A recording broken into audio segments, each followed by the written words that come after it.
정부가 코로나19 방역 자축에 빠져들고 있는 가운데 한국 경제는 빠르게 가라앉고 있습니다. 이제 한국 경제의 역성장은 자명해지고 있습니다. 신용평가사 피치는 올해 한국의 경제성장률 전망치를 마이너스 0.2%로 제시했습니다. 지난달 23일 스탠더드 앤 푸어스에 이어 피치까지 마이너스 전망대율에 합류한 것입니다. 남은 무디스 전망치도 GDP 성장 0.1%입니다. 한국 경제를 떠받치고 있는 현대차를 비롯한 한국 대표 기업들에 대한 국제 신용평가도 끝없이 하락하고 있습니다. 이유는 단순한 손익상의 문제가 아닙니다. 과거 IMF 때 겪었던 재무상태표상 유동성을 포함한 자금 흐름의 문제입니다. 이 부분에 문제가 생기면 기업들은 오랫동안 어려움을 겪어야만 합니다. 간혹 시중자금의 사정이 나쁘면 흑자 도산하는 기업들도 나타납니다. 요즘 각 기업의 자금 담당자들은 줄줄이 만기가 돌아오는 회사채 때문에 죽을 맛입니다. 금융투자협회에 따르면 4월에 돌아오는 국내 회사채는 약 6조 5천억 원, 통계를 작성한 1991년 이래 역대 4월 만기 물량 중 최대 규모입니다.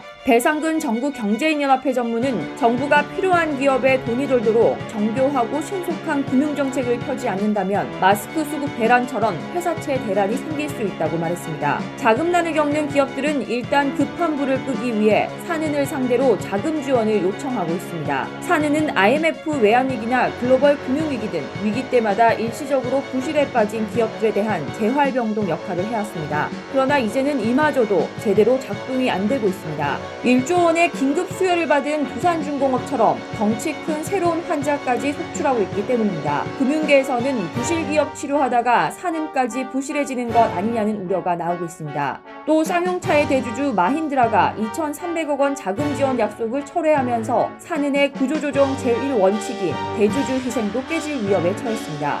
급한 건 정부와 산은이지 마힌드라가 아닙니다. 마힌드라는 문재인 정부 하에서 쌍용차 구조조정은 불가하다는 것을 잘 알고 있는 것입니다. 아시아나항공도 산은이 안고 있는 심각한 문제입니다. 아시아나가 코로나 직격탄을 맞아 실적과 주가가 곤두박질치자 계약금까지 냈던 현대산업개발과 미래에셋 대우는 슬며시 발을 빼려는 모양새입니다. 현대중공업에 넘기려던 대우조선해양도 EU 경쟁당국이 코로나로 인해 기업 결합심사 업무를 일시 중단하면서 매각이 차일피일 미뤄지고 있습니다. 멀쩡했거나 통원 치료를 하던 기업들도 갑자기 병세가 악화됐다며 산은을 찾아오고 있습니다. 국내 5위 해운사 흥하해운은 코로나 사태로 물동량이 줄면서 돈을 갚기 어려운 상황에 처하자 지난 3월 초 산업은행에 워크아웃을 신청했습니다. 이외에도 코로나 사태에 직격탄을 맞은 저비용 항공사 등 항공사들에 대해서도 산은은 무담보 대출 방식 등으로 자금 지원을 해주고 있습니다. 산은이 어느 정도까지 감당할 수 있는지는 미지수입니다. 지난해 말 기준 산은의 부실 채권 비율은 2.67%로 국내 모든 은행 가운데 가장 높습니다. 정부는 산은과 수출입은행 등 국채은행의 등만 떠밀고 있습니다. 또 정부 각 부처 간의 의견 조율도 안 되고 있습니다. 코로나 사태 전부터 중병에 걸려 체력이 약해져 있던 한국 경제가 설상가상 코로나19라는 결정타로 전대미문의 위기에 처하게 됐습니다.